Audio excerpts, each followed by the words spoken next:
Buenas tardes a todos.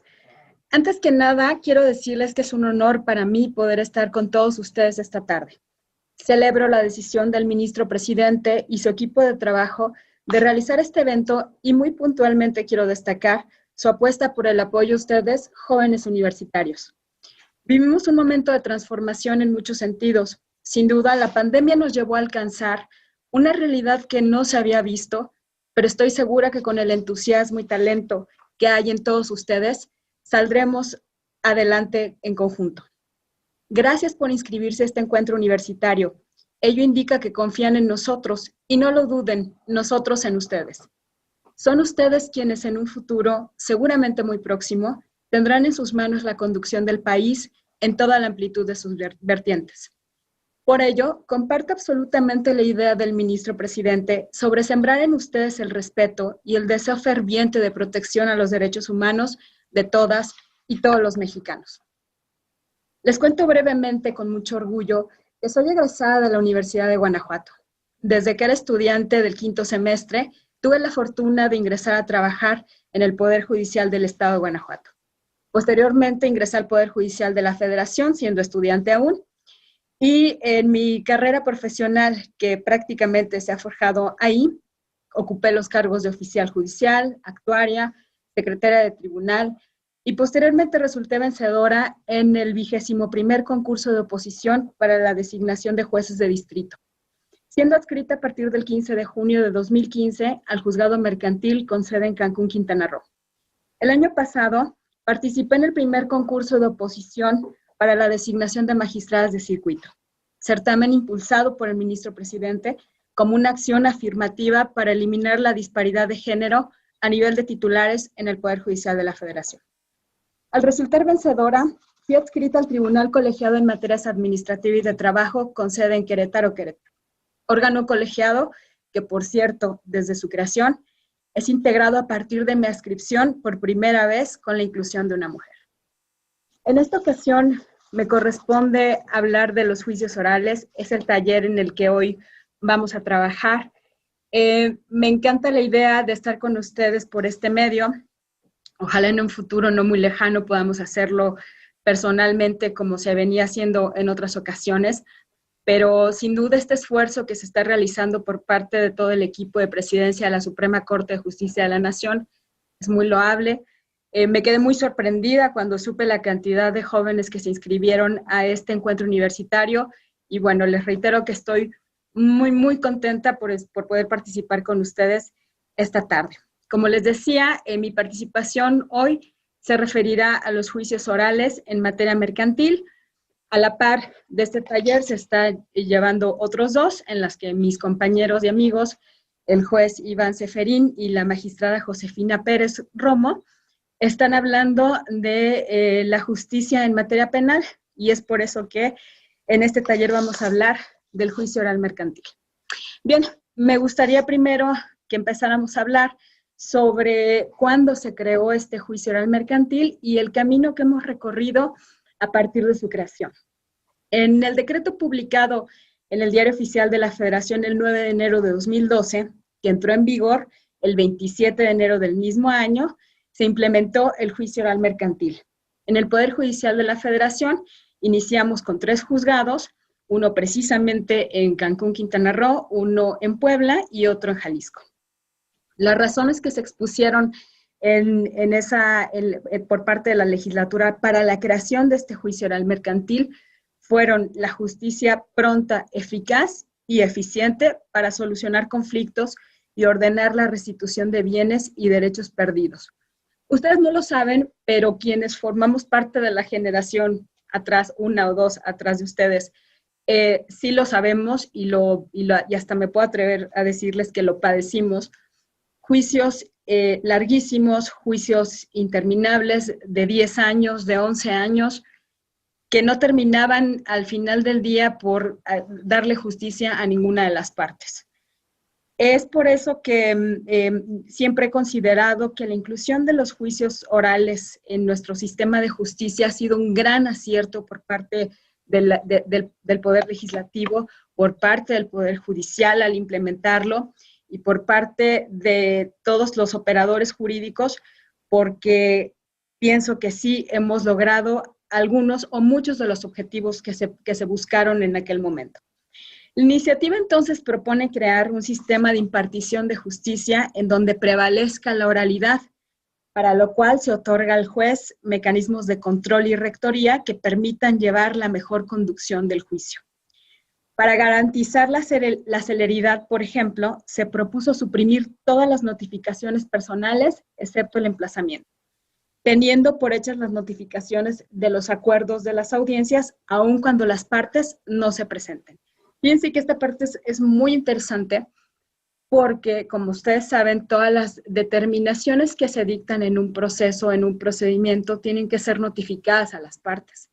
Entonces, eso representa un esfuerzo, un trabajo, una pérdida de tiempo en algunas ocasiones, cuando se tienen que hacer las notificaciones personales, porque sabemos, hay personas a las que no les gusta venir a un juicio o que no quieren venir a un juicio porque tienen alguna situación económica pendiente, una obligación económica pendiente a la que se rehúsan a cumplir y entonces dicen, bueno, prefiero no recibir la notificación y bueno, que se detenga el procedimiento.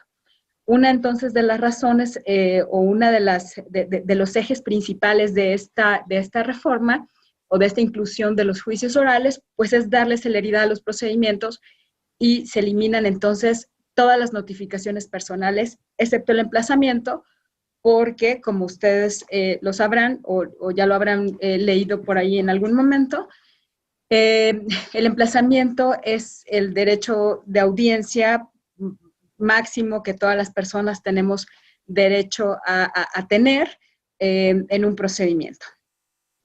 Bien, se dice también en esta iniciativa que las audiencias se deben registrar en video y elaborar un acta breve de todo lo ocurrido. Entonces también eliminamos los expedientes enormes, la cantidad interminable de constancias por escrito, que también en algún momento representan algún obstáculo para dictar una resolución.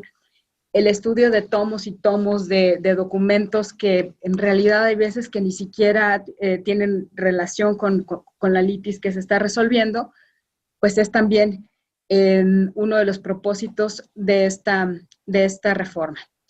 Se tiene también entonces, otra de las circunstancias es que se tiene particular interés en los medios alternos de solución de conflictos. Sabemos ahora que a partir de la reforma también a la Constitución, los medios alternos de solución de conflictos deben privilegiarse a un proceso en el que exista contienda entre las partes. Más adelante les voy a hablar un poco de cómo ha funcionado este tema de la mediación, conciliación en el proceso mercantil. Al final también me abocaré a exponerles, de acuerdo con mi experiencia, cuáles han sido los beneficios y en qué aspectos tenemos todavía muchas áreas de oportunidad en que tenemos que trabajar en este proceso. Bien, también en esa exposición de motivos para la inclusión del juicio oral mercantil, les cuento que se precisó que este modelo de impartición de justicia aplicaría únicamente en aquel momento, en 2012, a los procedimientos ordinarios, o sea, aquellos que no tienen una tramitación especial, por representar en aquel momento los asuntos de mayor porcentaje que se conocían en la materia mercantil. Así entonces se determinó que se tramitarían en este juicio todas las contiendas cuya suerte principal fuera, en aquel entonces, 2012, inferior a 212,460 pesos, sin tomar en cuenta intereses y accesorios. Cantidad que se dijo se tendría que estar actualizando cada año. Por esta razón, se les denominó a esos asuntos juicios de cuantía menor. Entonces, podríamos decir que en aquel momento eran sinónimo juicio de cuantía menor y juicio oral, porque únicamente iban en esta vía oral esos asuntos de cuantía inferior a la que mencioné. Tenemos una reforma muy importante en 2017, ya implementado el sistema oral. Es una reforma publicada en el Diario Oficial de la Federación el 25 de enero de 2017, en el que se introduce el juicio ejecutivo oral. Les había comentado que en un principio se pensó en los juicios ordinarios, pues, es decir, aquellos que no tienen una tramitación especial, para transformarlos en juicios orales. Saben ustedes, o lo están conociendo, que los juicios ejecutivos se distinguen principalmente de un juicio ordinario porque son procesos que son más rápidos, tienen un procedimiento más sencillo, en el que precisamente se busca llegar al final o tener una solución en un tiempo más breve que en un juicio ordinario. Además, una gran diferencia entre estos dos juicios es que cuando tú vas en un juicio ordinario, tienes que esperar a que se dicte una sentencia para posteriormente poder ejecutar esa sentencia. Cuando se dicta una sentencia, nosotros como jueces reconocemos el derecho de algunas o de las partes contendientes, y esos derechos reconocidos en esa sentencia posteriormente son ejecutables si es que en el lapso que se otorga a las partes para cumplir no cumplen con esa determinación. En el juicio ejecutivo es un juicio que se le ha llamado un juicio privilegiado porque inicias al revés, inicias ejecutando un derecho que tienes preconstituido en un documento, estos documentos que se llaman precisamente documentos ejecutivos. Tienes preconstituido un derecho reconocido por la ley con el cual puedes iniciar ejecutando un juicio en lugar de esperar a que termine todo el juicio, exista una sentencia que reconozca tu derecho y la puedas ejecutar. Bien, retomando entonces el tema de los juicios orales, en esta reforma del 25 de enero de 2017, el legislador incluye al juicio ejecutivo oral. O sea, ese procedimiento que de por sí ya era sumario, ahora lo convierte en oral para hacerlo todavía más breve. Se expuso entonces que la justicia oral, por su naturaleza, es más ágil frente a la impartida de manera escrita. Les voy a contar también un poco más adelante cuál fue mi experiencia en cuanto a los tiempos de resolución de los asuntos en el juicio oral mercantil, derivado de la experiencia que tuve en el juzgado mercantil que les comenté.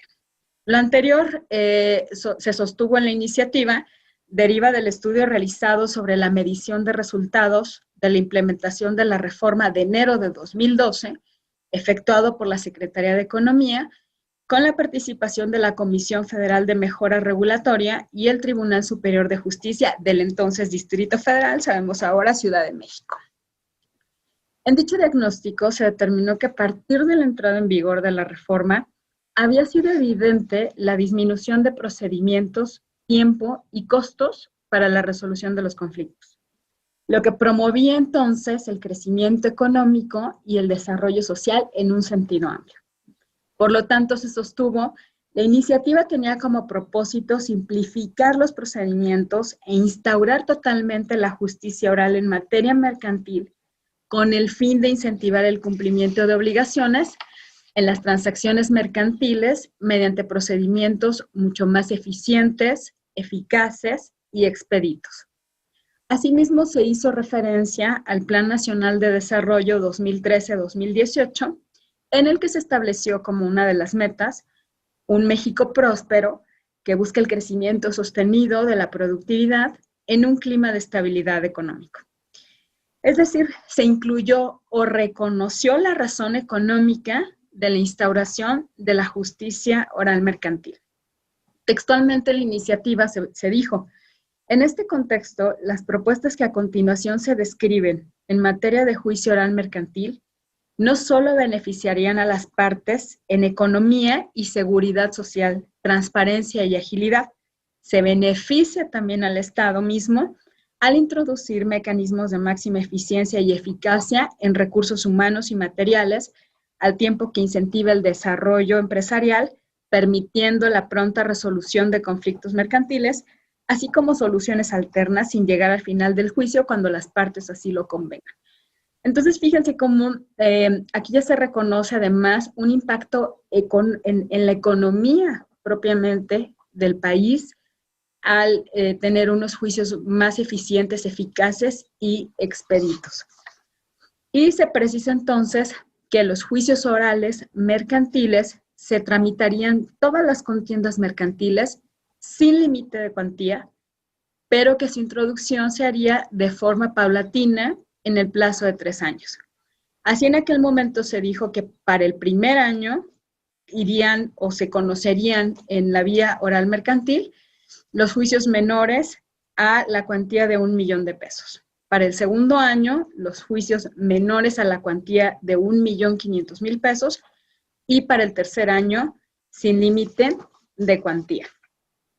Sin embargo, en marzo de 2018 tenemos una nueva reforma publicada en el Diario Oficial de la Federación el 28 de marzo de 2018, en el que se retoma el hecho de que las reformas anteriores tenían como finalidad instaurar totalmente la justicia oral en materia mercantil, con el fin de incentivar el cumplimiento de las obligaciones de transacciones mercantiles mediante procedimientos mucho más eficientes, eficaces y expeditos.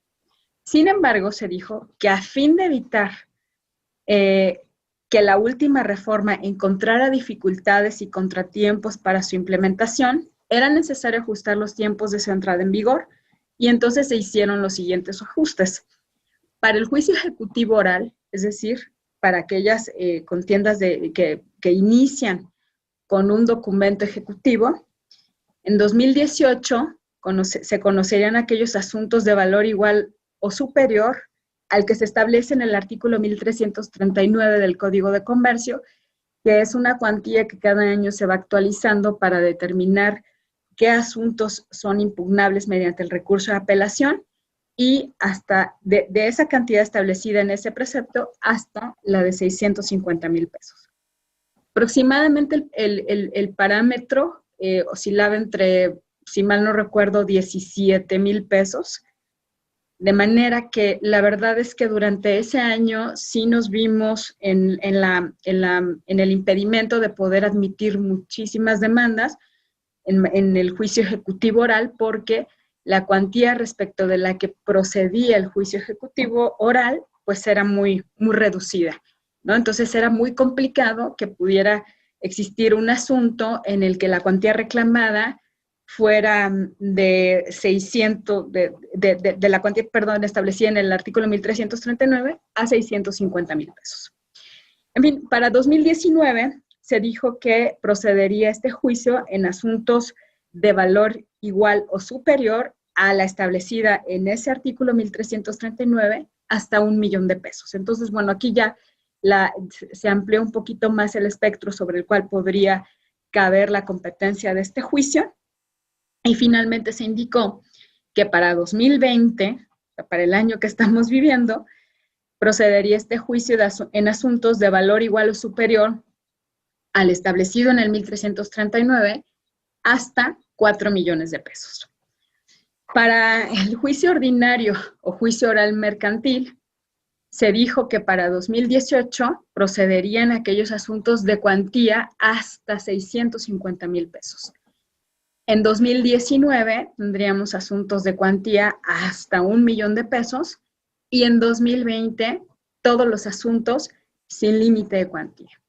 Aquí es muy importante puntualizarlo, quiero ser muy clara en esta parte, que será una de las cuestiones de las que les hable cuando veamos el tema de qué es lo que se puede perfeccionar o qué es lo que todavía no nos queda como pendiente en este tema de la justicia oral mercantil, es que si bien para el juicio ordinario, como les estoy explicando, a partir de este año 2020 se conocen por la vía del juicio oral todas las contiendas sin límite de cuantía, ya no nos importa si nos están reclamando 5,000 pesos, 2,000, 1,000 pesos o 5 millones, los que sean, ya no nos importa. Toda aquella contienda que vaya en juicio ordinario, es decir, aquel que no tiene una tramitación especial, va a ir en juicio oral. Pero para el caso de los juicios ejecutivos mercantiles, es decir, aquellos que tienen que ir apoyados en un documento o en un documento ejecutivo, que es la base de la acción, sí vamos a encontrar todavía los límites de la cuantía. Como les expliqué, señala el transitorio que a partir de 2020 será aquellos asuntos de igual o superior valor al establecido en el artículo 1339 del Código de Comercio hasta 4 millones de pesos. Eso quiere decir entonces que al día de hoy tenemos para el juicio ejecutivo mercantil dos sistemas, el sistema oral y el sistema escrito. El sistema escrito que va a seguir rigiendo para aquellos asuntos que sean superiores a 4 millones de pesos y que sean inferiores a la cuantía establecida en el artículo 1339 del Código de Comercio. Eso implica entonces que para juicios ejecutivos tendremos un sistema híbrido en el que se conocerá en juicio oral una parte de ellos, dependiendo de la cuantía, y en sistema escrito otra parte de ellos. A mí no me gusta mucho la idea de que esto continúe de esta forma, pero hasta el momento no sé, no advierto, no tengo conocimiento de que exista la intención del legislador de reformar esta parte. Bien, vamos entonces a ver un poco sobre el proceso del juicio oral mercantil. Me voy a referir en este momento únicamente al proceso del juicio oral mercantil, porque la inclusión del juicio ejecutivo mercantil, excepto por las reglas de los plazos para contestar la demanda y que en el juicio ejecutivo mercantil no existe la reconvención, prácticamente el desarrollo de las audiencias en el juicio ejecutivo es igual que en el juicio oral mercantil, porque así se estableció por parte del legislador. Voy a compartirles entonces un esquema muy sencillo que tengo elaborado sobre el juicio oral mercantil. Pueden ver entonces ahí que, de acuerdo con el artículo 1055 del Código de Comercio, son juicios mercantiles, los juicios ordinarios, es decir, ahora todo lo que va en juicio oral, los juicios ejecutivos y los juicios especiales. Todos ellos conforman un conjunto que se llaman juicios mercantiles. Enseguida tenemos, perdón, como les decía, señala ahora el artículo 1390 bis del Código de Comercio que se tramitarán en juicio oral mercantil todas las contiendas sin límite de cuantía. No tenemos entonces ya límite de cuantía.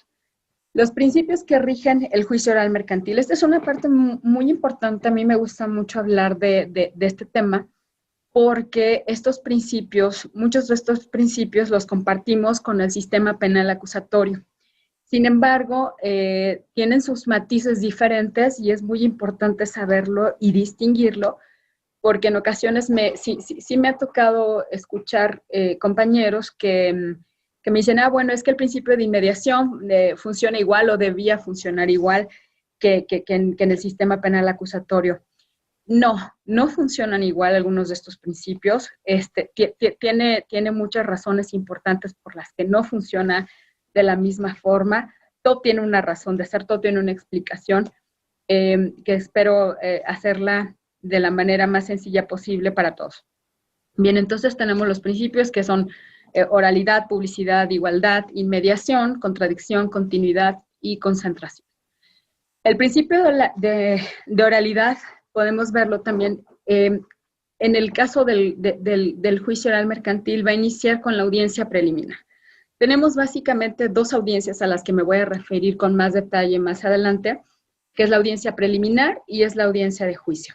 En la audiencia antes de la audiencia preliminar tenemos lo que se conoce como la fase escrita. ¿Por qué? Porque la demanda, la contestación a la demanda, en su caso la reconvención y la contestación a la reconvención son actos procesales que se van a realizar de manera escrita.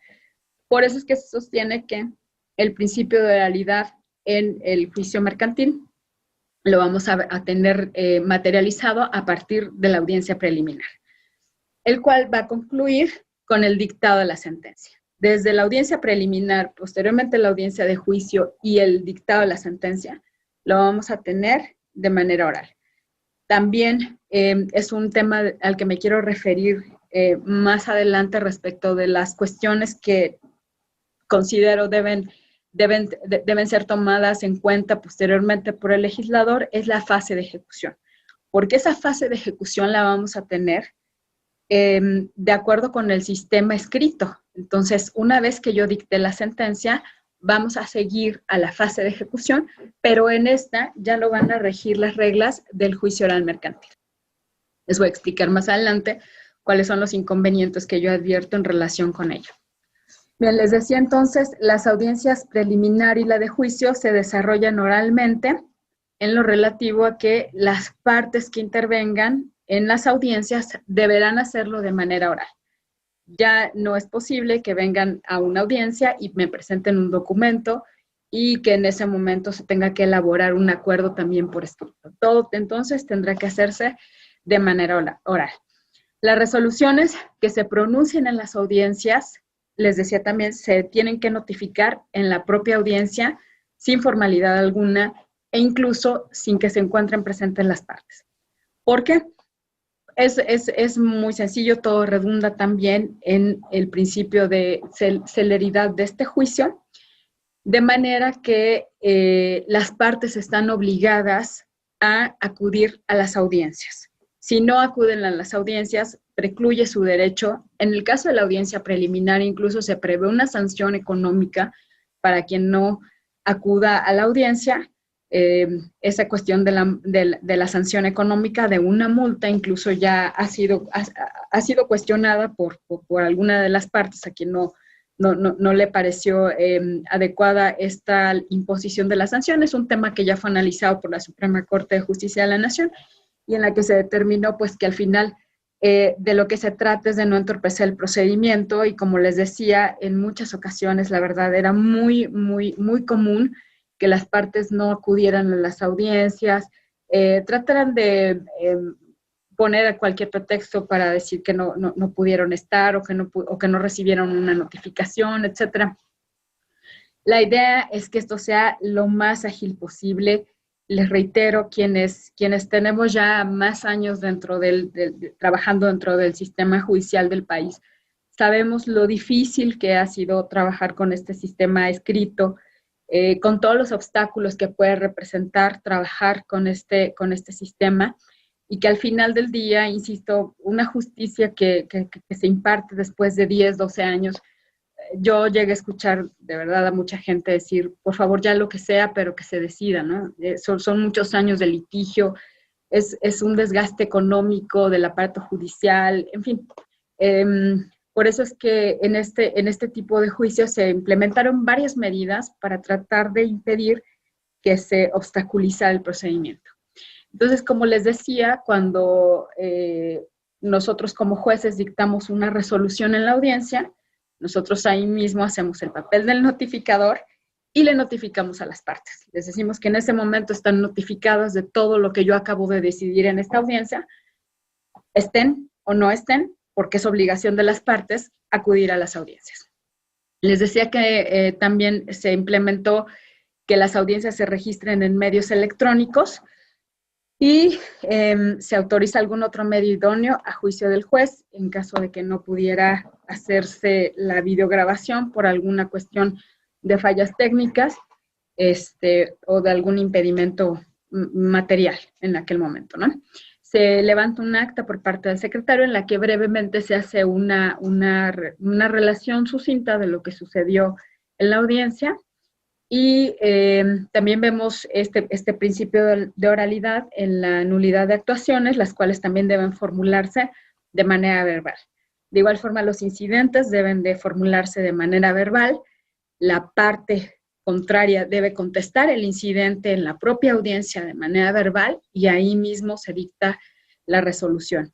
En el caso del desahogo de las pruebas, también vamos a tener presente este principio de oralidad, porque, por ejemplo, en la prueba confesional se tienen que formular las preguntas, ya no posiciones. Esa fue una reforma también muy interesante que se realizó y de la que también vamos a hablar un poquito más adelante. La prueba confesional ya no se formulan posiciones, se formulan preguntas y estas deben realizarse de manera verbal en la audiencia. Eso significa que el oferente de la prueba tiene que estar presente para poder hacer las preguntas a su contraparte. En el caso de la testimonial, de igual forma, las preguntas se tienen que realizar de manera verbal. Ya no es posible que lleguemos con nuestro pliego de posiciones o con nuestro pliego de preguntas y estamos leyendo las preguntas. No, se tiene que realizar todo de manera verbal. Las excepciones al principio de oralidad, pues bueno, las vamos a tener básicamente en estas actuaciones. En el caso de las personas con capacidades especiales, extranjeros o indígenas que solo hablen un dialecto, podrán presentar sus promociones por escrito o por medio de un intérprete. Cuando se reclame la nulidad del emplazamiento hasta antes de la audiencia preliminar, lo vamos a poder hacer de manera escrita. Si después de la audiencia preliminar o en la audiencia preliminar se quiere cuestionar la validez del emplazamiento, entonces es así, la vamos a tener que hacer de manera verbal en la propia audiencia. Y como les decía, la fase inicial del juicio, o llamada fase escrita por algunos tratadistas, que consiste en la demanda, la contestación, la reconvención, contestación a la reconvención y el desahogo de las vistas con las contestaciones de demanda y reconvención, son actuaciones que se van a realizar de manera escrita, al igual que la sentencia. La sentencia todavía es un acto procesal que, si bien se tiene que realizar en la audiencia de juicio, que ya es una audiencia oral, todavía existe la obligación de hacerla de manera escrita e incluso poner a disposición de las partes una copia de esta resolución. Es otro de los temas que también creo muy interesante o muy necesario hablar de él en cuanto a las cuestiones o áreas de oportunidad que todavía se tienen en el procedimiento. Bien, el siguiente principio es el de publicidad. Este principio de publicidad lo tenemos previsto en ese artículo en el que indica que las partes y los terceros tienen derecho a presenciar todas las audiencias. Tienen derecho a estar presentes en todas las audiencias son públicas, cualquier persona puede estar presente. Esto abona mucho al tema de la transparencia y es un principio que se materializa con el hecho de realizar los juicios en salas de audiencia, en el que está permitido el acceso a cualquier persona. El principio de igualdad, que implica que las partes deben de tener en el juicio el mismo trato y las mismas oportunidades, ¿no? Cuando alguien hace uso de la voz en la audiencia para hacer valer un incidente, para promover una nulidad de emplazamiento, se tiene que dar a la contraparte también la oportunidad de que haga valer los argumentos en contra de lo que está exponiendo el propio promovente. Enseguida tenemos el principio de inmediación. Este principio es muy, muy interesante porque existió un debate muy, muy importante en relación con este tema, al grado que la cuestión tuvo que ser resuelta por la Suprema Corte de Justicia de la Nación. Es un principio que algunos órganos jurisdiccionales equipararon al sistema penal acusatorio para sostener que el juez es el que debe estar presente en todas las audiencias. Les explico. Primero, consiste en que el juez debe estar en contacto personal con las partes, recibiendo las pruebas y escuchando los alegatos. Este principio garantiza que el juez en todas las etapas de las audiencias esté presente y que resuelva todas las cuestiones que en ese momento le hagan valer de manera oral. Es muy importante, no es importante, es absolutamente indispensable la presencia del juez en las audiencias. Sí, por supuesto. Siempre he pensado que el tema del principio de inmediación se puede ver más materializado en el desahogo de las pruebas. ¿Por qué? Porque no es lo mismo, de verdad, créanmelo, yo que he tenido la oportunidad de trabajar con los dos sistemas, no es lo mismo que como juez o como proyectista te sientes a ver un expediente, te sientes a leer una declaración en la que simplemente estás leyendo, no sé, te puedes imaginar lo que sea, pero nunca será la misma experiencia sensorial que estar frente a las partes, ¿no? Que tener la posibilidad, además, como un tema también muy importante que se estableció en la reforma y en la implementación de este tipo de juicios, la intervención del juez en búsqueda de la verdad, ¿no? En muchas ocasiones me ocurrió que en el desahogo de la prueba testimonial, escuchaba que le hacían las preguntas el oferente de la prueba a su testigo, y yo pensaba, ¿por qué no le pregunta esto, no? Que es el punto central. O sea, a mí yo necesito saber qué ocurrió ahí, o por qué estaba ahí, o cuál fue la razón por la que estuvo presente en el lugar de los hechos. En fin, y esta reforma o este tipo de juicios nos da la posibilidad a nosotros como operadores jurídicos de intervenir en el desahogo de la prueba. Entonces, es un ejercicio muy bonito, es un ejercicio muy interesante, porque incluso puedes hasta advertir cuando alguien está mintiendo, ¿no? Incurre en contradicciones, dice, bueno, es que sí estaba, pero bueno, no estaba, llegué un poco más tarde, no me acuerdo, en fin. Entonces, es un ejercicio muy bonito en el que uno también aprende a hacer las preguntas exactas en el momento preciso, que al final del día en lo que redunda es en dictar una sentencia que sea acorde con la realidad jurídica y con la realidad de hecho, ¿no? Que al final del día creo que es lo que se busca por parte de los justiciables. Entonces les decía, este principio de inmediación funciona un poco diferente al sistema penal acusatorio porque, para empezar, quiero explicarles o contarles muy brevemente que en el sistema penal acusatorio, para la implementación o la ejecución de este tipo de juicios, se crean los centros de justicia penal que están integrados por 3, 4, en ocasiones hasta 5 jueces. Un juez, como saben, no puede conocer de la etapa previa del juicio, ni el que conoció de la etapa posterior puede conocer de la anterior, etcétera. Entonces, esta integración de centros de justicia permite hacer esta dinámica e incluso permite que cuando alguno de los jueces tiene alguna razón por la que no está presente en el órgano jurisdiccional, pensemos en unas vacaciones, en una incapacidad por cuestiones médicas, etcétera, entra otro juez a suplirlo y bueno, sigue siendo el juez quien está en contacto con las partes en el desahogo de las pruebas, valorando las pruebas y dictando una resolución.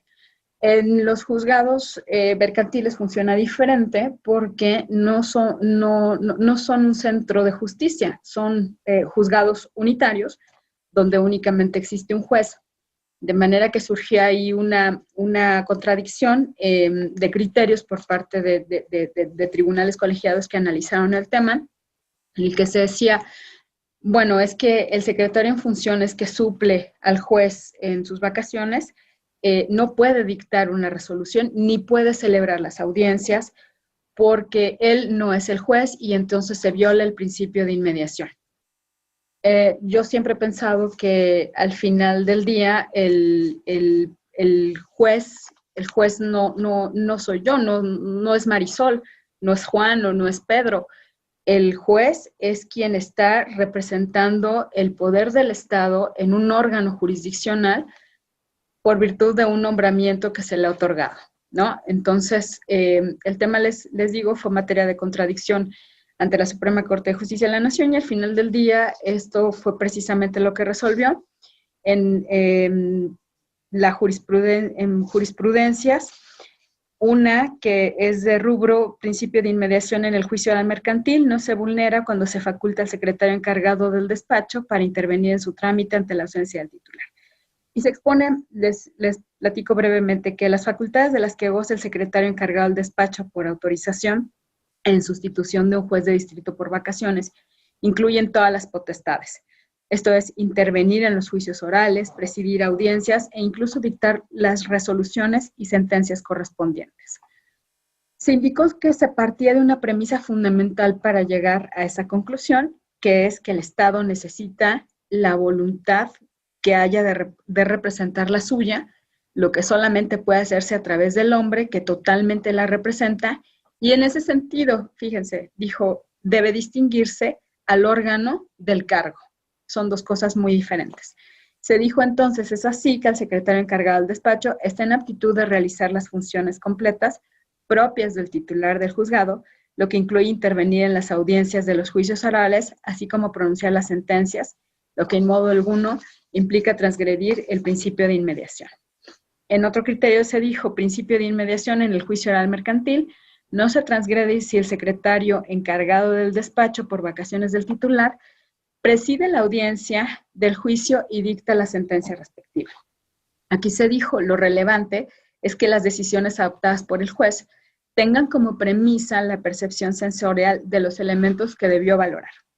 Luego, si el principio de inmediación exige que sea la misma persona quien percibe el desahogo de las pruebas en la audiencia de juicio y quien actúa como juzgador dictando la sentencia, y este requisito se cumple cuando esa identidad física se materializa en la persona del secretario encargado del despacho, es evidente que dicho principio no se ve trastocado, aun cuando la audiencia preliminar haya sido presidida por un individuo diferente del que dirige la audiencia de juicio y dicta la sentencia, pues las decisiones adoptadas en una y otra audiencias son diferentes.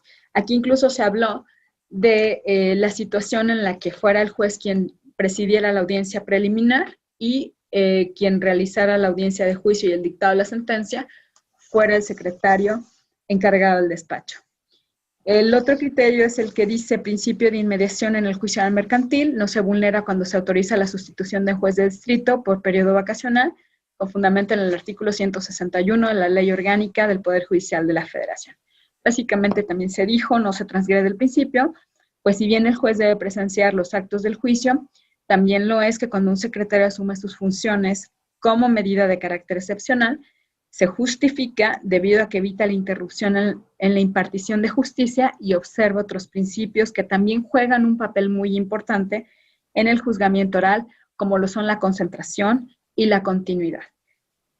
Les platico esto también porque esto es bien interesante. ¿Qué pasaba entonces o qué pasaría entonces de haber asumido la postura contraria?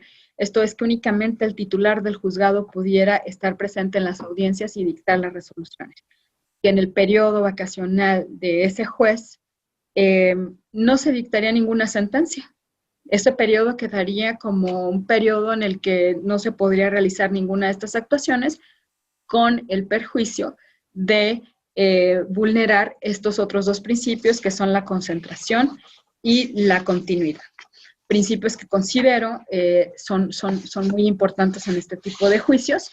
Ahora les platico, sí les cuento que en mi experiencia en el juzgado mercantil en Cancún, logramos un récord del dictado de una sentencia desde el momento en que se presentó la demanda hasta el dictado de la sentencia de 3 semanas. Había ocasiones en las que incluso las partes me pedían que no dictáramos la sentencia, que esperáramos un poco más de tiempo para celebrar la audiencia de juicio o la audiencia preliminar para que fuera un poco más largo el proceso. A mi parecer, siempre una justicia pronta es una justicia eficaz, es una justicia eficiente. Tener una sentencia o una solución de un conflicto en un lapso breve es benéfico para todos, para el que gana y para el que pierde. Para el que gana porque ya tiene reconocido su derecho, y para el que pierde porque al final del día ya tiene también una resolución, que en su caso de no estar conforme, pues tiene la posibilidad de promover un juicio de amparo. También vamos a hablar de ese tema, de la posibilidad de impugnación de este tipo de juicios únicamente a través del juicio de amparo. Pero en fin, en el momento en el que tiene una sentencia, entonces ya tiene la posibilidad, si es que no está de acuerdo, de acudir al juicio de amparo. El otro principio que rige en este tipo de juicios es el de contradicción, que indica que las partes pueden replicar lo manifestado por su contraria y también ofrecer las pruebas. Este principio sí funciona prácticamente igual. El principio de continuidad, que exige que todas las cuestiones litigiosas se formulen ante el juez y que el juez es el que pronuncie la sentencia con conocimiento de causa. Después tenemos el principio de concentración, que también implica que deben reunirse todas las cuestiones litigiosas, todas o el mayor número deben de proponerse y resolverse en las audiencias. Que se realicen todos los actos necesarios para concluir el juicio en una sola audiencia o en el menor número posible de audiencias. Evitar que se postergue el dictado de la sentencia. Les decía entonces que para lograr estos fines, los jueces cuentan con facultades amplias para poder lograr esta finalidad. Tienen también facultades disciplinarias para hacer cumplir sus determinaciones.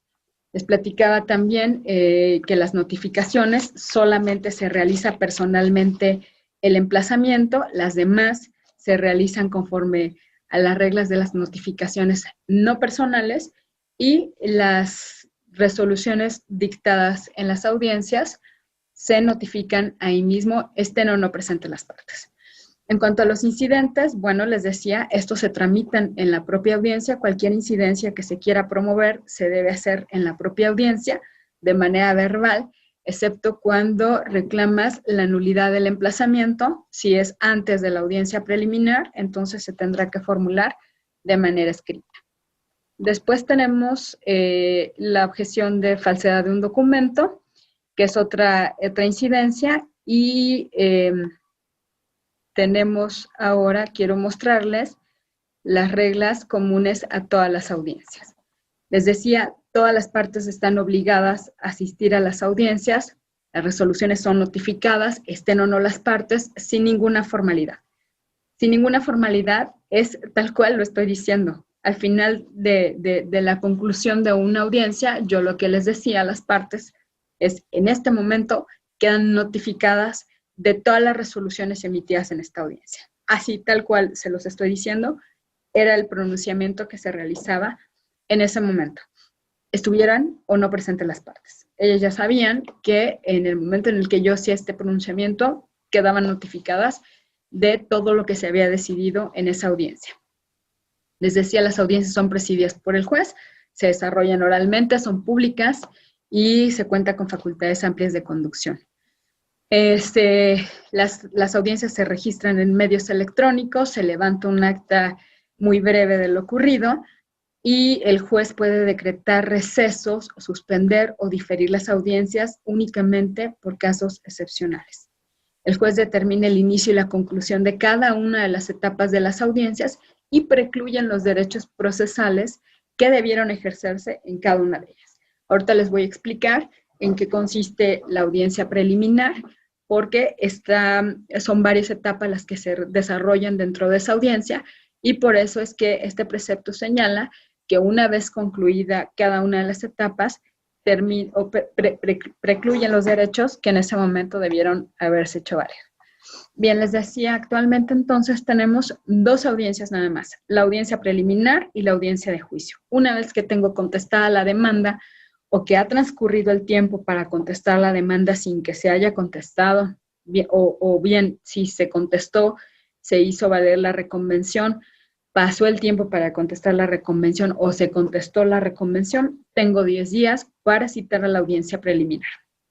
Desahogada la audiencia preliminar, en la propia audiencia preliminar, tengo que citar a la audiencia de juicio dentro de los 40 días siguientes a la celebración de esa audiencia. Esto, en cuanto a la fijación de la litis, bueno, de eso ya hablamos un poquito, pero les decía, en la audiencia preliminar tiene por objeto o tiene estas 6 etapas. La depuración del procedimiento. ¿Qué significa la depuración del procedimiento? Que aquí voy a analizar todas las excepciones procesales que me hayan hecho valer las partes. ¿Cuáles son las excepciones procesales? Son las excepciones que también son conocidas en la doctrina como las excepciones dilatorias. ¿Y eso qué significa? Se llaman dilatorias porque dilatan o retrasan el procedimiento. Son excepciones que tienden a retrasar el procedimiento y a diferencia de las excepciones perentorias, que como su nombre lo dicen, tienden a eliminar o destruir la acción, estas únicamente tratan de retrasar el procedimiento y por eso es que son las primeras que se analizan en la audiencia preliminar. Después tenemos la etapa de conciliación y o mediación de las partes, que como les decía, es ya incluso un derecho humano reconocido en la Constitución, la resolución de los conflictos a través de medios alternos.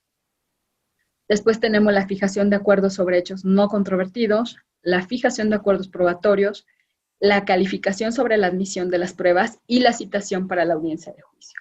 ¿Cuándo ofrecí las pruebas? Las pruebas tienen que ofrecerse en los escritos de demanda, de contestación, de reconvención y de contestación a la reconvención, así como en el desahogo de las vistas a las contestaciones de la demanda o la reconvención.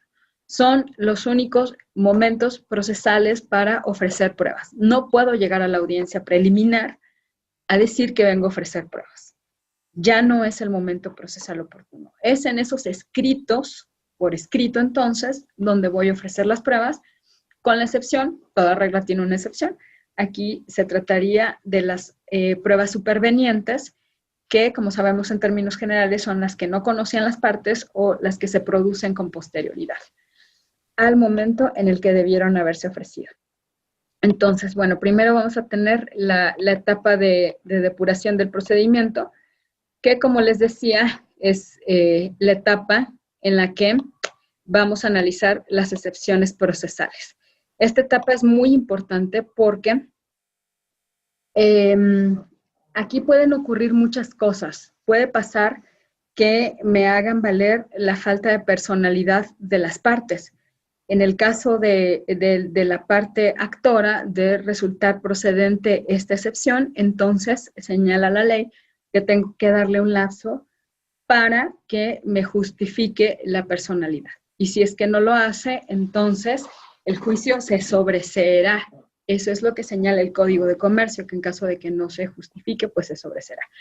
En el caso de la parte demandada, cuando ella es quien no justifica la personalidad con la que está compareciendo al juicio, entonces ahí el efecto procesal es que se tiene por no contestar a la demanda y también en consecuencia, pues por no ofrecer las pruebas, ¿no? Aquí todas las excepciones procesales se resuelven en esta audiencia, excepto el tema de la competencia. Ese es un gran tema porque así se haga valer, sabemos que básicamente existen dos formas de cuestionar la competencia de un juez, que es la inhibitoria y la declinatoria, y en uno u otro caso no es el juez quien conoce de este tipo de cuestionamiento sobre su competencia, sino es el Tribunal Superior. En este caso, para los órganos federales, como los jueces de distrito, el que conoce entonces es un tribunal unitario. Es todo un tema, les voy a platicar, porque cuando cuestionan la competencia, pues uno tiene que remitir el testimonio del asunto al tribunal unitario. El tribunal unitario se encarga de resolver ese tema de la competencia cuestionada por alguna de las partes. Y si es que alguna de las partes no está de acuerdo con esa resolución, en contra de lo determinado por el Tribunal Unitario, procede un juicio de amparo indirecto. Ese es un tema muy interesante porque, si lo recordarán, en esta ley de amparo que surge a raíz de la reforma constitucional de 2011 y que entró en vigor en abril del 2013, a pesar de que ya se define que es un derecho sustantivo para efectos de la procedencia del juicio de amparo indirecto en actos dentro de juicio, se incluye esta cuestión procesal, que no es un derecho sustantivo, como lo es la competencia, como una posibilidad para promover un juicio de amparo indirecto. Entonces, tengo una inhibitoria, una declinatoria promovida por alguna de las partes. Yo como juez se la mando al unitario. En contra de lo que resuelve el unitario procede un juicio de amparo indirecto. El otro tribunal unitario conoce de este juicio de amparo indirecto, y si las partes no están de acuerdo todavía, si alguna de las partes no está de acuerdo con lo resuelto en ese juicio de amparo indirecto, procede entonces un recurso de revisión ante un tribunal colegiado de circuito. Entonces es un camino muy largo para resolver un tema procesal que debía resolverse en esta audiencia preliminar. En fin, es también otro de los temas o de los puntos que seguramente les mencionaré cuando hablemos sobre todas las cuestiones que todavía podemos mejorar en el sistema. Tenemos enseguida de la etapa de depuración de procedimientos. Si es que superamos todas estas cuestiones procesales, pues entonces seguiremos avanzando en la audiencia y tenemos una etapa de conciliación y o mediación por parte del juez. En esta etapa, bueno, las partes pueden proponer algún acuerdo al que quieran llegar, o bien el juez también puede intervenir, puede mediar, puede hacer ahí alguna proposición o discusión para que se pueda lograr este medio alterno de solución de conflictos. En la práctica les puedo compartir que esto es muy difícil que suceda, sobre todo tratándose de asuntos en los que hay que hacer un proceso más complejo para llegar a un convenio. Se los cuento porque en el juzgado en el que me encontraba adscrita teníamos muchos asuntos relacionados con créditos bancarios.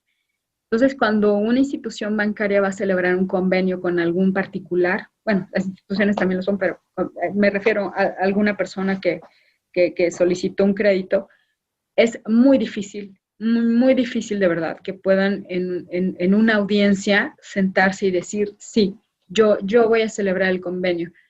¿Por qué? Porque ellos lo que hacen es remitirlo a un área de contabilidad, vuelven a hacer cuentas, hacen un análisis de tasas de interés, de cobro de intereses moratorios, de nuevo cobro de intereses ordinarios, en fin, lo que nos pasaba muy comúnmente era que en esta etapa de la audiencia nunca lográbamos una conciliación, y más bien era con posterioridad a la celebración de la audiencia en la que se podía en la que llegaban con nosotros con un convenio firmado ya por las partes, a que nosotros como autoridad judicial lo analizáramos, lo revisáramos y en su caso lo aprobáramos para elevar a la calidad de cosa juzgada.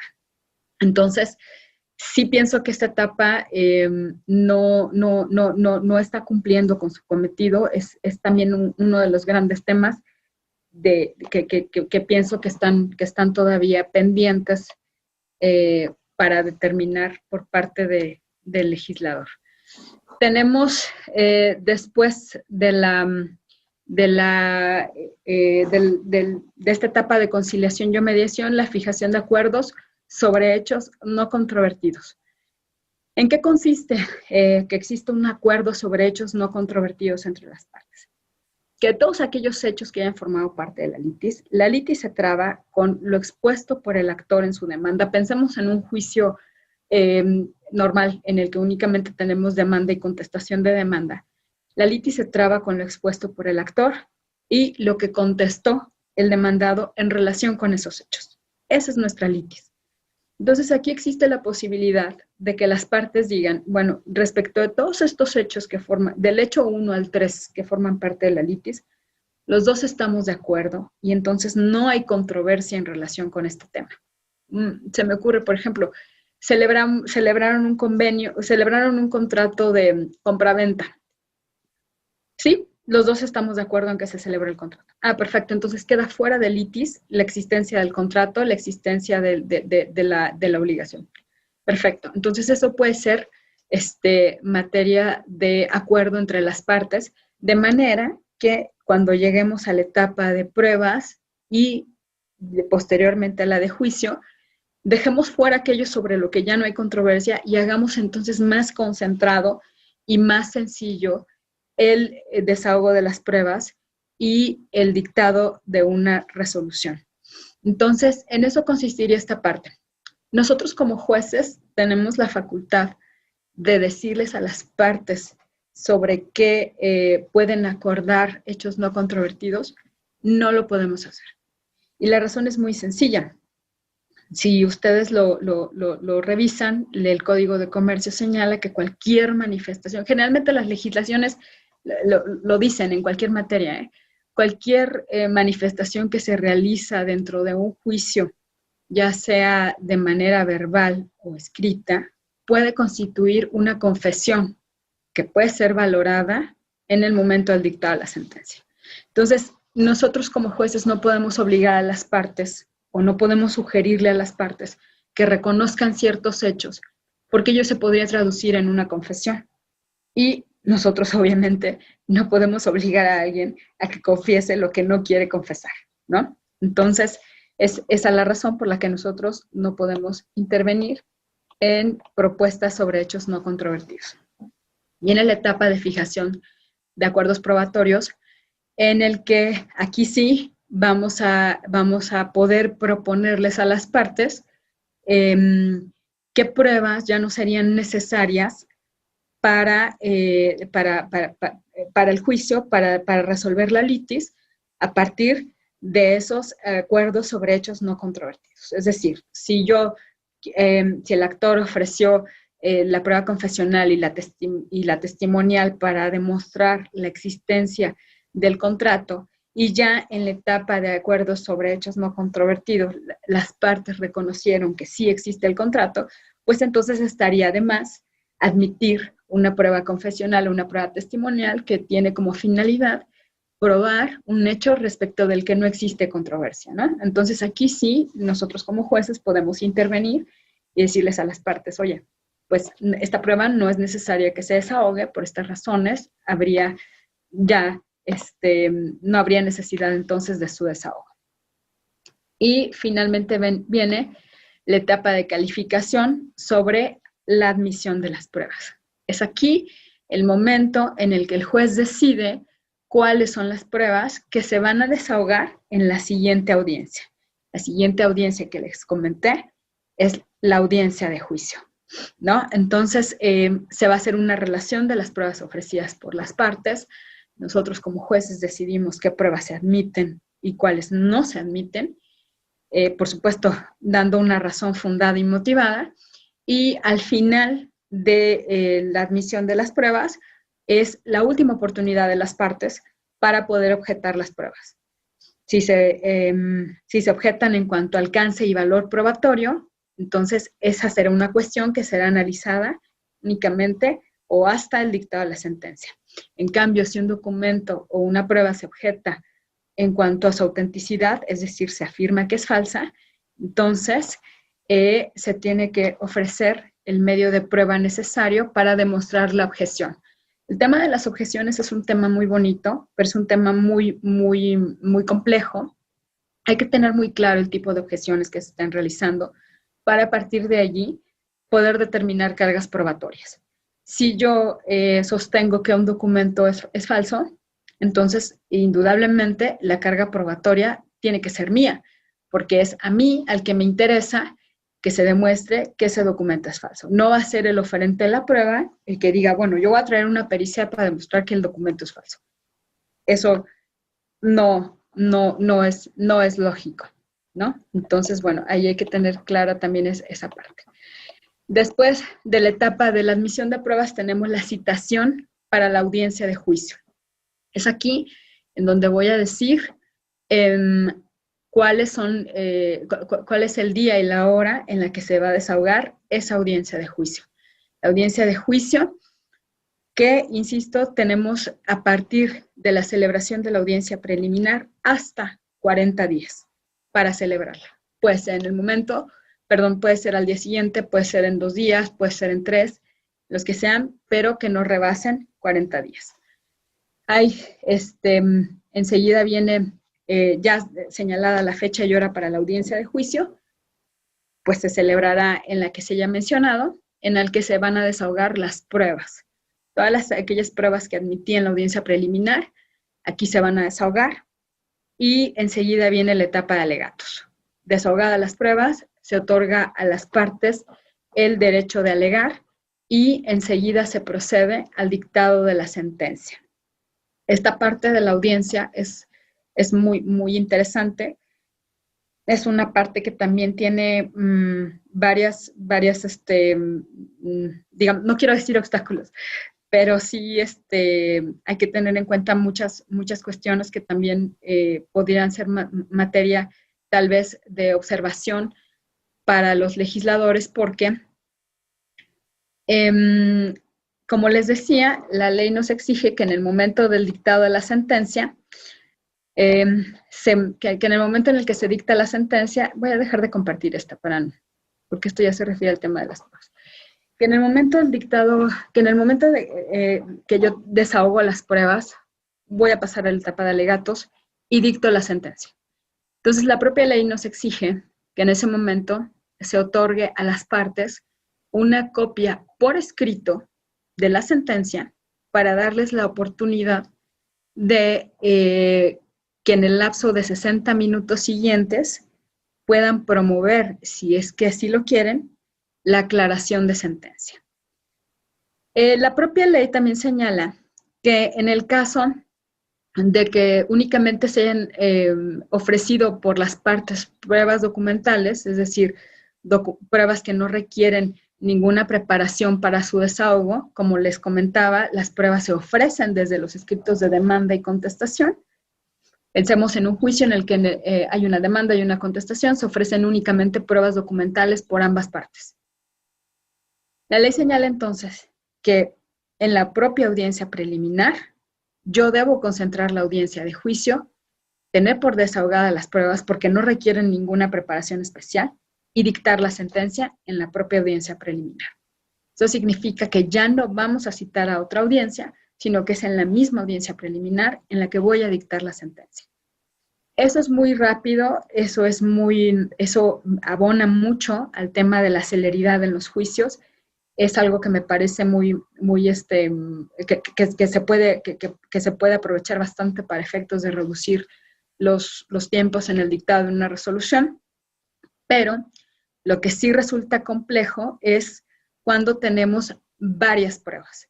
Cuando tenemos varias pruebas diferentes a la documental, es decir, pensamos en un juicio en el que se ofreció una confesional, una testimonial y una pericial, todas se desahogaron en la audiencia de juicio y la ley me dice enseguida de que desahogas las pruebas, tienes que dictar la sentencia y darle una copia a las partes. En el sistema acusatorio, sí, muy sencillo, todos deben de saberlo, se los explico, y si no se los explico es muy sencillo. También se dicta la sentencia en la propia audiencia, pero se dicta de manera oral. Y existe un lapso después para poder hacer la versión por escrito de la resolución. Aquí no, aquí el legislador nos exige que desahogadas las pruebas, dictas la sentencia y le das una copia por escrito a las partes.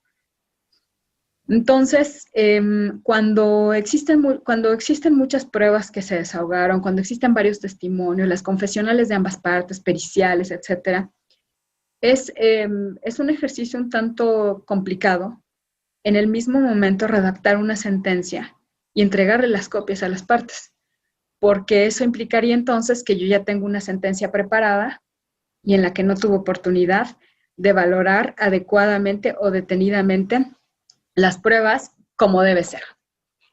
Me están pasando algunas preguntas. Con muchísimo gusto se las voy a tratar de contestar. Si me dan oportunidad, nada más unos 10 minutitos más para concluir el tema, porque si no, no lo vamos a hacer y no me gustaría dejarlo inconcluso.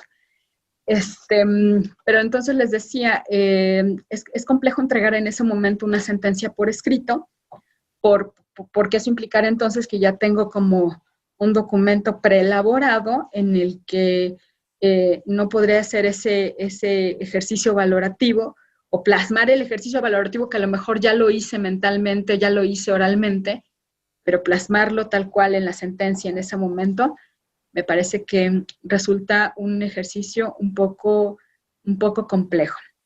Bien, entonces, les decía, básicamente tenemos el desahogo del proceso en estas dos etapas. Quiero insistirles que cuando no tenemos más pruebas que desahogar, que son documentales, en ese momento tenemos que concentrar la audiencia. Una vez que concluyeron todas las etapas, es decir, ya celebré la etapa de depuración de procedimiento, ya celebré la de conciliación y mediación, ya celebré la de acuerdos sobre hechos no controvertidos, ya celebré la de acuerdos, la de fijación de acuerdos probatorios, ya celebré la admisión de pruebas y enseguida, si en esta etapa solamente tengo pruebas documentales, es aquí en donde voy a concentrar la de juicio. Tengo por desahogadas las pruebas porque no requieren, por su propia especial naturaleza, no requieren de ninguna preparación, y en ese momento dicto la sentencia. Bien, les quiero hablar de este tema de la exclusión de los recursos, que es otra de las cuestiones que se pensó por parte del legislador para darle o para poder materializar este principio de celeridad en los juicios orales, fue la exclusión de los recursos. En este juicio oral mercantil no cabe ningún recurso, ni en contra de una determinación que se haya emitido dentro del procedimiento, ni en contra de la propia sentencia. Simplemente no hay recursos. Podrán decirme ya en algún foro que me hicieran favor de invitarme en el Senado de la República cuando se estaba haciendo los trabajos legislativos sobre la creación de un código de procedimientos civiles único para todo el país. Yo les llevé el tema sobre la exclusión de los recursos en los procedimientos. Y por supuesto que hubo muchas personas que pensaron, bueno, ¿qué le pasa, no? ¿Cómo cree que no va a haber recursos? No es que los jueces no seamos infalibles, por supuesto que sí. El recurso de revocación es conocido como un recurso remedial, que eso significa que es un remedio que el propio juez tiene para enmendar sus errores. No es que no lo seamos, pero también hay que reconocer que en la experiencia nos ha dejado la enseñanza de que la existencia de recursos en contra de todas las resoluciones es un medio que a veces es utilizado para retrasar los procedimientos. Y entonces, si en este tipo de juicios admitiéramos recursos, se perdería la esencia del mismo. Les estoy hablando del tema de la competencia, que sigue un camino procesal, que en ocasiones nos puede llegar a retrasar un procedimiento, pero es el único obstáculo que de momento me viene a la mente dentro del proceso propiamente hablando. Pero sí es, a mí me parece que es un gran acierto haber eliminado el tema de los recursos, incluso en contra de la sentencia.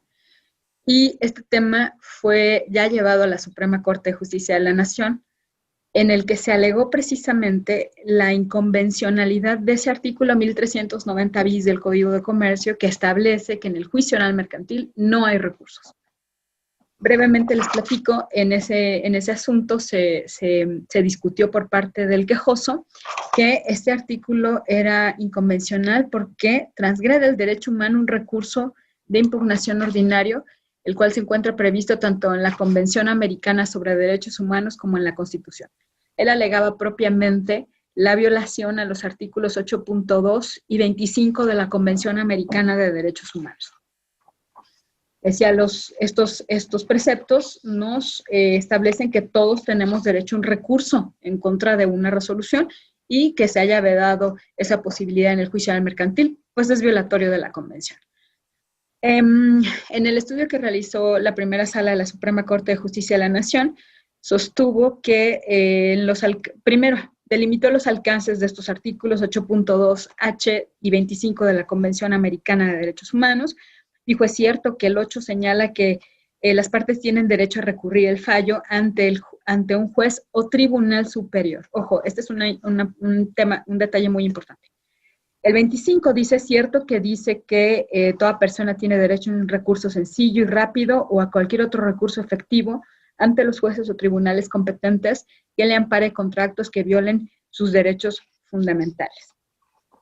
Sostuvo entonces la Corte que puntualizó la Corte que ya en la Corte Interamericana de Derechos Humanos se había considerado que no es obligatorio o no necesariamente se contraviene la Convención Americana que establece, cuando se establece en el derecho interno de los estados que en determinados procedimientos no sean o no puedan ser objetos de impugnación. Se determinó entonces que perdón, ya se recordó entonces que el quejoso en ese asunto de lo que se dolía era que no se le daba la posibilidad de interponer un recurso de revocación en contra del desechamiento de unos medios preparatorios a juicio. Entonces se dice, bueno, hay que recordar que la premisa de la impugnación es esta, que no hay un recurso de revocación en contra de esa determinación. Se precisa entonces la Suprema Corte que el recurso de revocación es un recurso horizontal, es decir, es un recurso del que conoce el propio juez que ha dictado la resolución. En cambio, el recurso de apelación es un recurso vertical del que conoce el superior del juez que ha dictado esa determinación. Entonces, dice, bueno, el derecho al recurso de revocación no se encuentra previsto en los artículos 8.2h y 25 de la Convención Americana de Derechos Humanos, porque el primero de ellos consagra el derecho a un recurso ante un juez o tribunal superior. Entonces, aquí no cabría el recurso de revocación, cabría en todo caso un recurso de apelación.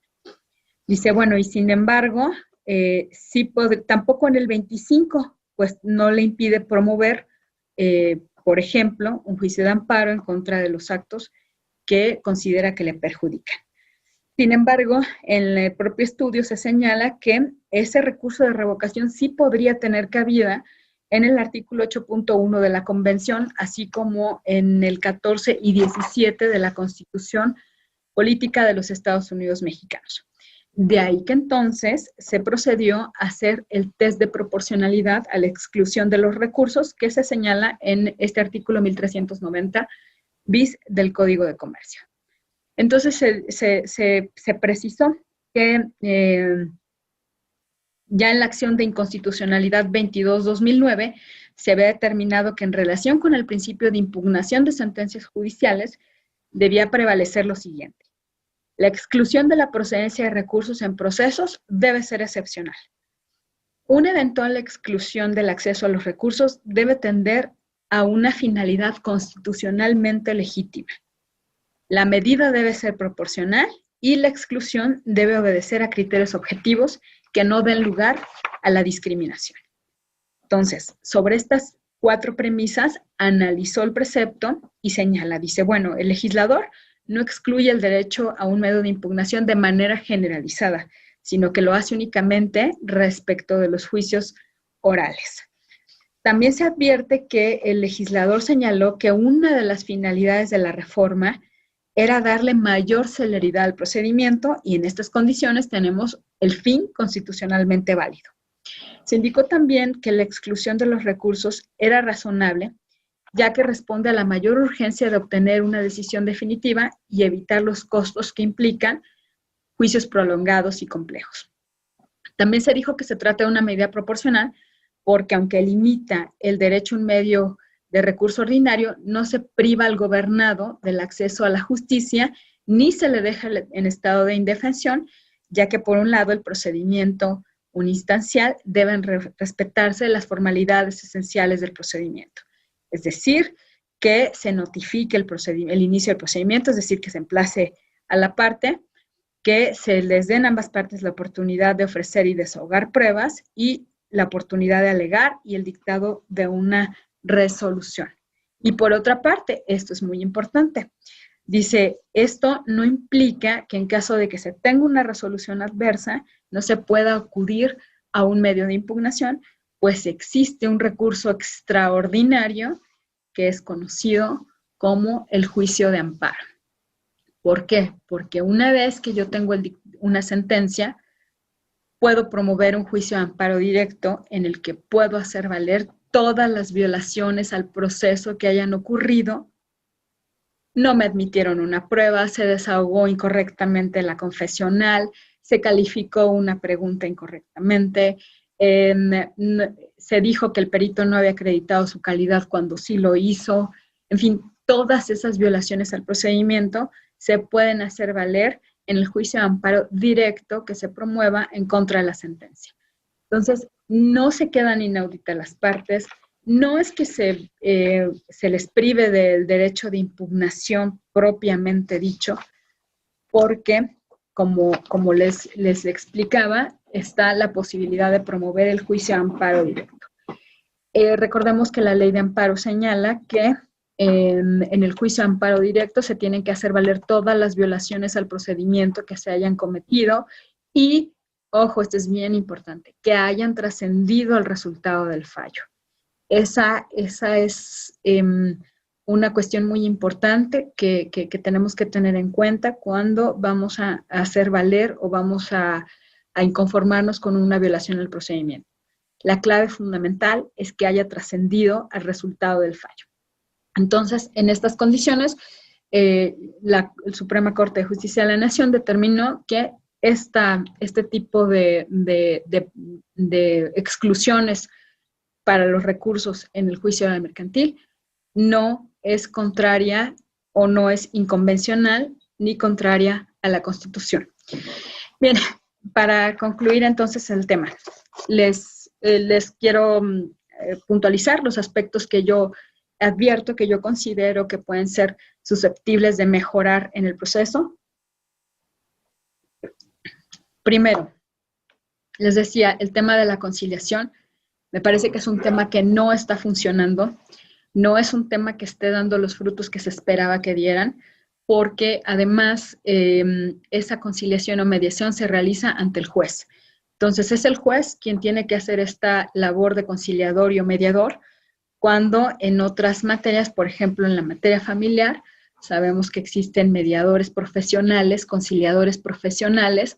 Ahora lo sabemos con la implementación también de la reforma laboral, que previo a acudir al juzgado, las partes tienen que acudir ante este centro de conciliación en donde existe gente experta que puede apoyar a las partes para tratar de llegar a un medio alterno de solución de conflictos. Todo este proceso que se realiza en una instancia aparte, creo que es prácticamente imposible que se realice en una sola etapa, que es en la etapa que es una de las etapas de la audiencia preliminar, y que al final creo yo que materialmente no está cumpliendo con esa finalidad.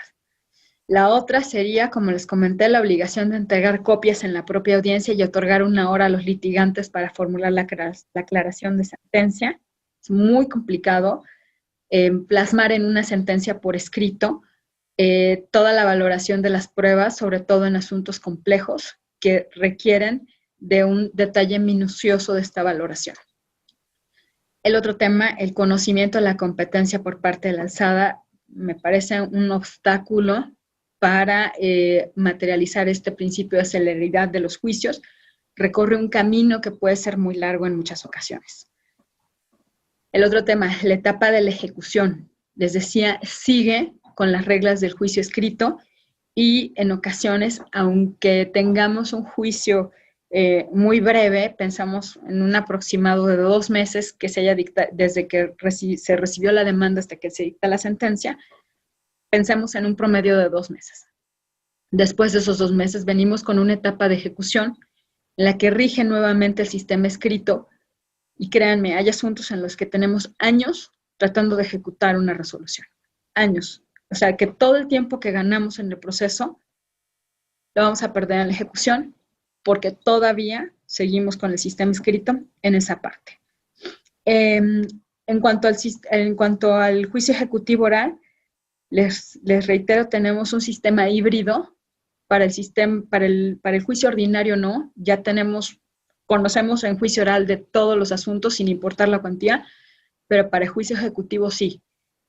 Sí tenemos todavía el juicio escrito en asuntos mayores a 4 millones y en asuntos menores a la cuantía del artículo 1339 del Código de Comercio. Entonces tenemos un sistema híbrido.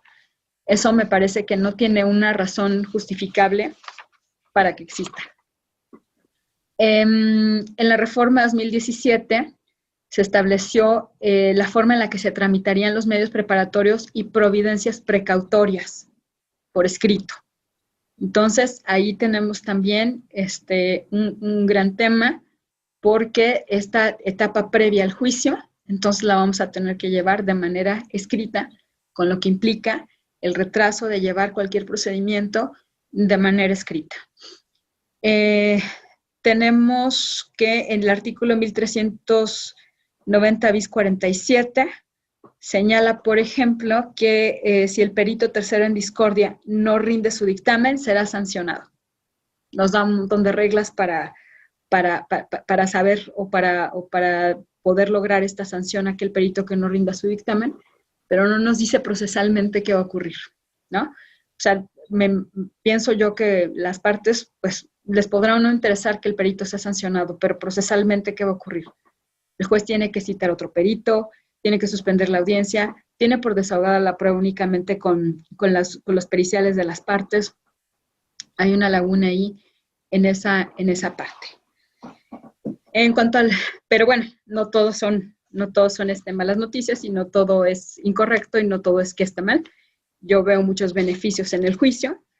Uno de ellos, por supuesto, es la celeridad.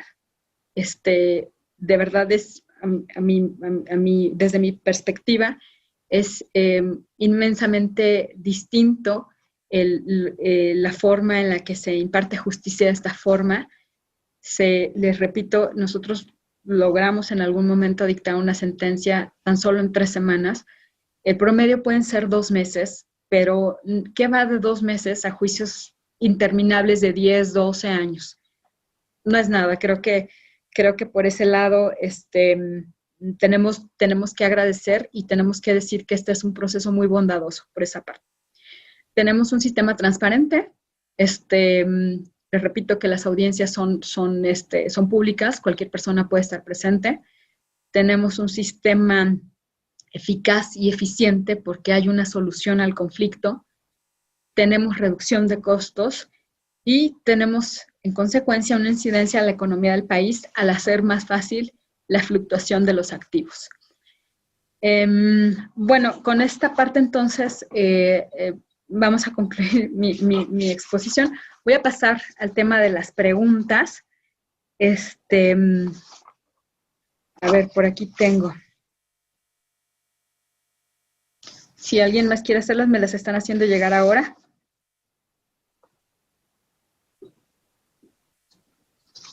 Gracias, muchas gracias.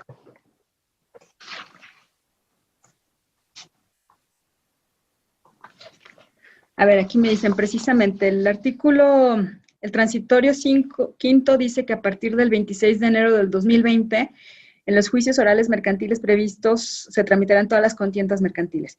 En atención a lo anterior, ¿los juicios ejecutivos serán orales sin limitación de cuantía? No, es precisamente lo que les estoy explicando. Los juicios ejecutivos no. Sí hay límites de cuantía y eso quiere decir entonces que tenemos un sistema híbrido. Tenemos juicios orales ejecutivos y tenemos juicios ejecutivos escritos. En lo personal, ¿cuál considera la parte o la cosa menos desarrollada del juicio oral mercantil? Y de igual modo, a nivel personal, ¿cómo piensa que podría mejorarse? Bueno, les repito,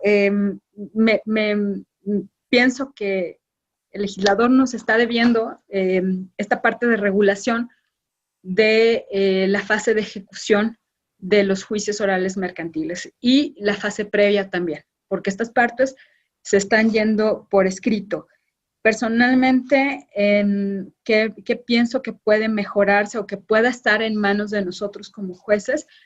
Pues creo que ya era lo que yo trataba de hacer, claro, con el apoyo de mis compañeros del juzgado, en cuanto teníamos el emplazamiento, en cuanto teníamos, transcurrían los plazos para la contestación de la demanda, o ya una vez que teníamos la contestación de la demanda y el desahogo de la vista, inmediatamente citábamos a la audiencia preliminar y celebrada la audiencia preliminar, ahora sí que no comernos esos 40 días que tenemos para la celebración de la audiencia de juicio.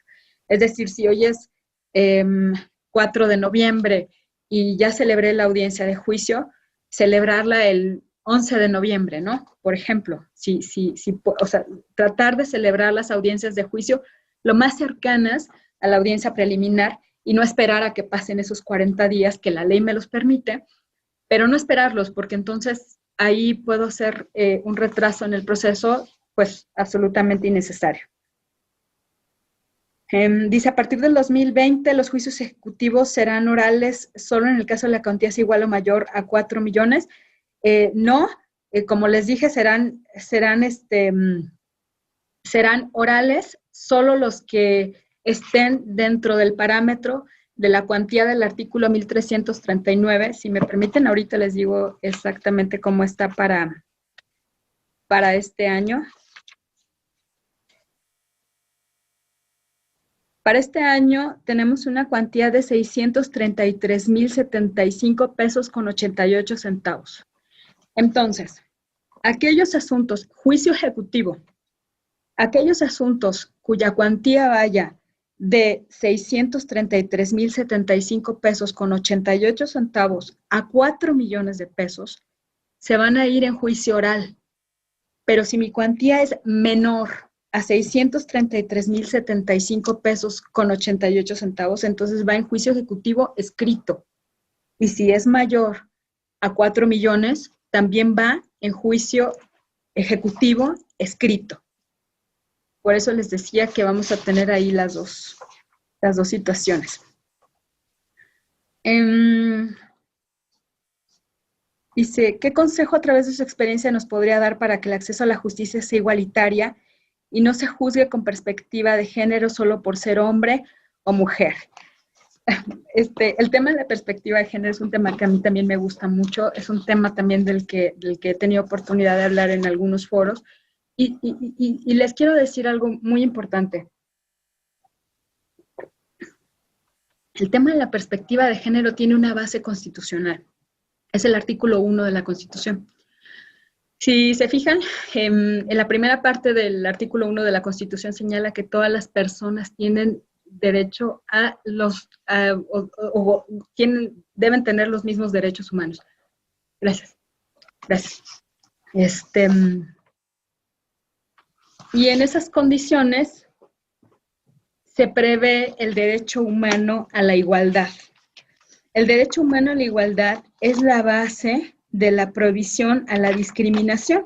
Si me permiten, se los voy a leer textualmente. Dice: en los Estados Unidos mexicanos, todas las personas gozarán de los derechos humanos reconocidos en esta Constitución y en los tratados internacionales. Todas las personas gozarán de los derechos humanos. Esto se llama derecho a la igualdad. El último párrafo señala que queda prohibida toda la discriminación motivada por origen étnico nacional, género, edad, discapacidades, condición social, etc. Esto se llama, de acuerdo con la doctrina jurisprudencial de la Suprema Corte, se llaman categorías sospechosas. Pero al final, si se fijan de ese último párrafo del artículo 1 de la Constitución, se señala y todas aquellas que tengan por objeto anular o menoscabar los derechos y libertades de las personas. Esto quiere decir entonces que está prohibida la discriminación por razón de alguna de estas categorías sospechosas o por cualquier otra circunstancia que implique el menoscabo de los derechos y las libertades de las personas. Entonces, ¿qué es lo que pasa? Que el tema de la discriminación sí es un tema que históricamente ha surgido a raíz de la privación de los derechos de las mujeres, eso es cierto. Se ha traído a cuenta muchos temas en relación con ello, pero también nos hemos dado cuenta que existen otras muchas situaciones en las que existe discriminación y que son a las que se refiere ese último párrafo del artículo 1 de la Constitución. Es decir, discapacidad, condición social, condición de salud, religión, opinión, preferencias sexuales, etc. Entonces, ¿de qué se trata? De eliminar la discriminación. Y vamos a estar en presencia de una discriminación o para advertir que estamos en presencia de una situación discriminatoria, basta con advertir si una persona, imagínenselo gráficamente muy sencillo, se encuentra aquí y otra acá. Esto se llama brecha de desigualdad. Y de lo que se trata entonces es de eliminarla. ¿Y cómo la voy a eliminar? Pues poniendo los dos a la par.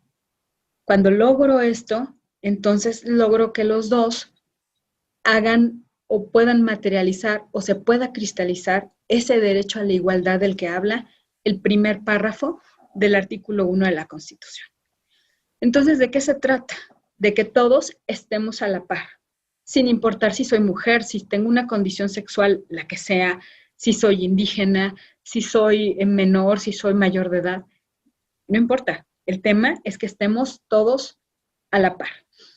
Entonces, la Corte ha sido muy puntual también en este tema, en determinar que el tema de la perspectiva de género no aplica únicamente para las mujeres. Es decir, no se trata de que siempre le voy a dar la razón a las mujeres. Ya eres mujer y ya por eso.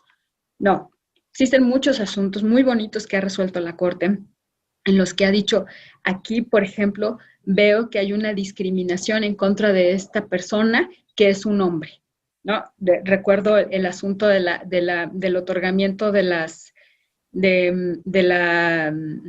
la guardería para aquellos señores, hombres, que tienen hijos. El reglamento del Seguro Social establecía que únicamente podían tener acceso a ese apoyo de guardería para sus hijos los hombres que fueran viudos, o que tuvieran ciertas características, ¿no? Y que incluso podían perder ese derecho si es que tenían otra pareja o entraban en concubinato con otra mujer, etc. Entonces ahí dice la Corte, dice, a ver, no, espérame, ¿por qué? ¿Por qué a las mujeres no les pones ninguna de estas condiciones para que tengan derecho a que sus hijos vayan a una guardería? ¿Y por qué a los hombres sí les pones todas estas condiciones para que tengan este derecho? Entonces la norma es discriminatoria, pero es discriminatoria en todo caso, en este caso, para el hombre. Entonces, se trata entonces de hacer una situación en la que seamos muy conscientes, muy neutrales, en las que podamos advertir si verdaderamente existe una brecha de desigualdad, sin importar, insisto, si eres hombre, si eres mujer, si se trata de una persona con una capacidad especial. De lo que se trata entonces es de tener la capacidad de poder distinguir si existe esta brecha de desigualdad y poner a las partes a la par para lograr este acceso a la justicia o este acceso al derecho a la igualdad de todas las personas.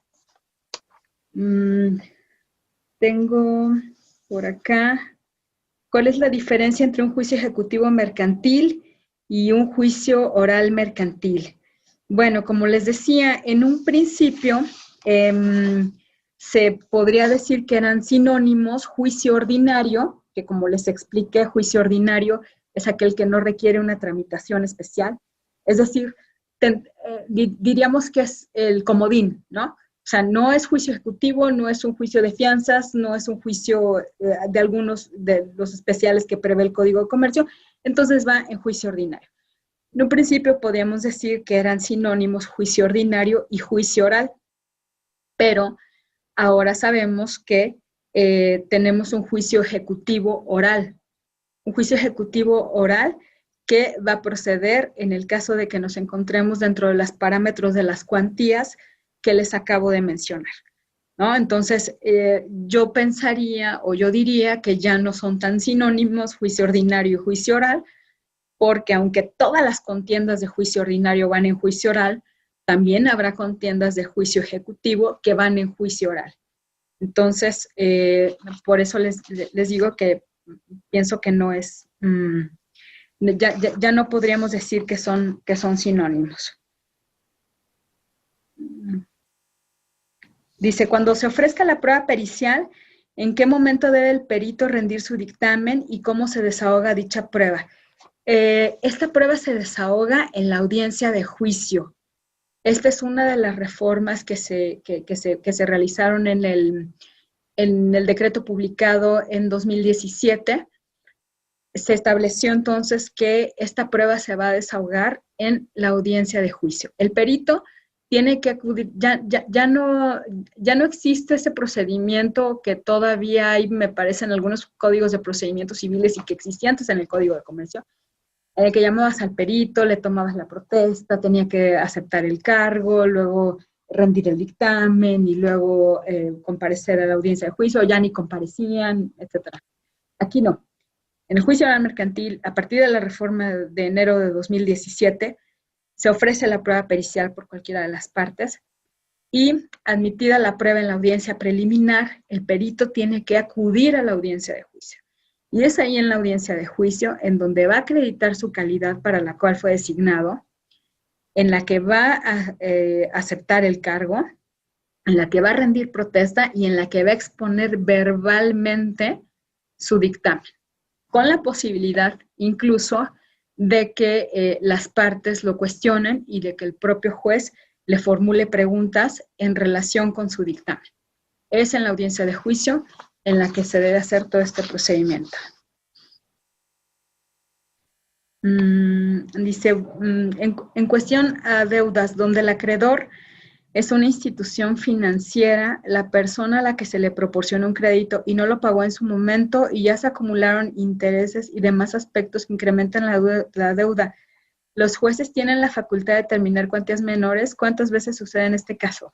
No, lo que nos va a definir el tema de la competencia por razón de la cuantía o la vía, si va a ser oral o va a ser escrita, va a ser únicamente la suerte principal.